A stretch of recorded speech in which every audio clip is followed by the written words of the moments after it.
What up? This is Rama Screen, and I'm here talking with the star of Netflix new series Sex Life, arriving June 25, Sarah Shahi. How are you, Sarah? Hi there, Rama. Thanks so much for having me.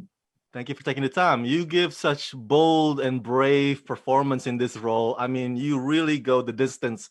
But I'm wondering, were there scenes that you found difficult or challenging to do, or were you game for all of it?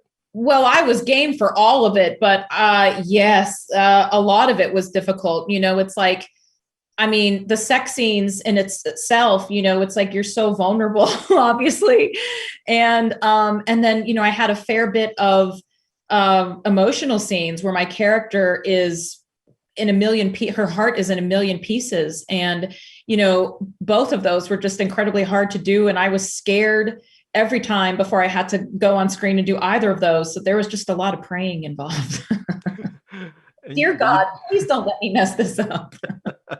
you did so well. Now, talk to me about working with Mike to create that on-screen chemistry between Billy and Cooper. Was it off the ground running, or did you and Mike have some sort of a process beforehand?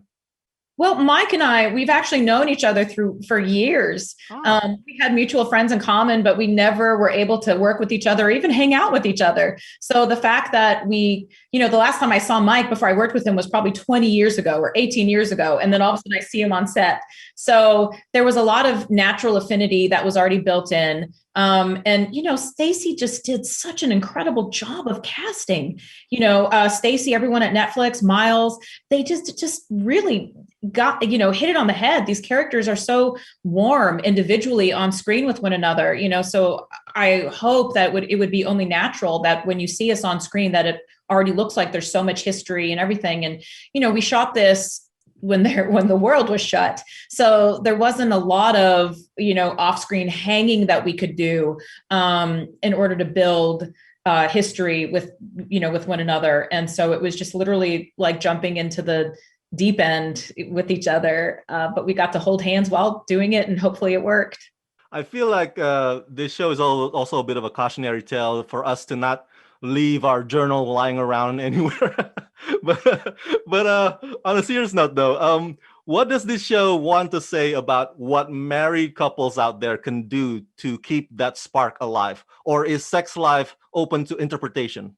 Well, I absolutely think it's open to interpretation. I think people are going to get different things from it. Some people are going to, agree with what the show presents. Others may not, and that's okay. That's the whole point of art. But I think one of the biggest things is that it's okay to have wants and desires.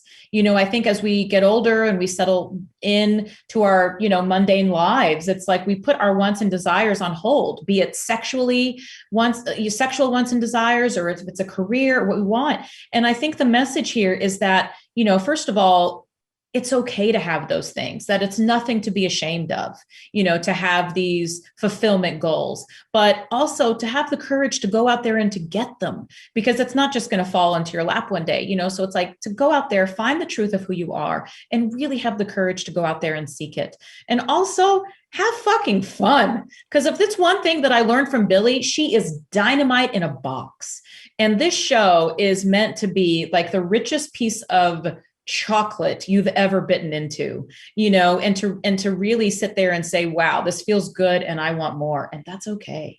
I really love this show. And by the end of it, I did want more. So congratulations on that. And everybody, for my fans at home, go check out Sex Life, arriving on Netflix June 25. Sarah, thank you for talking to me, and congratulations. Thank you so much, Rama. Thank you so much. Have a blessed day.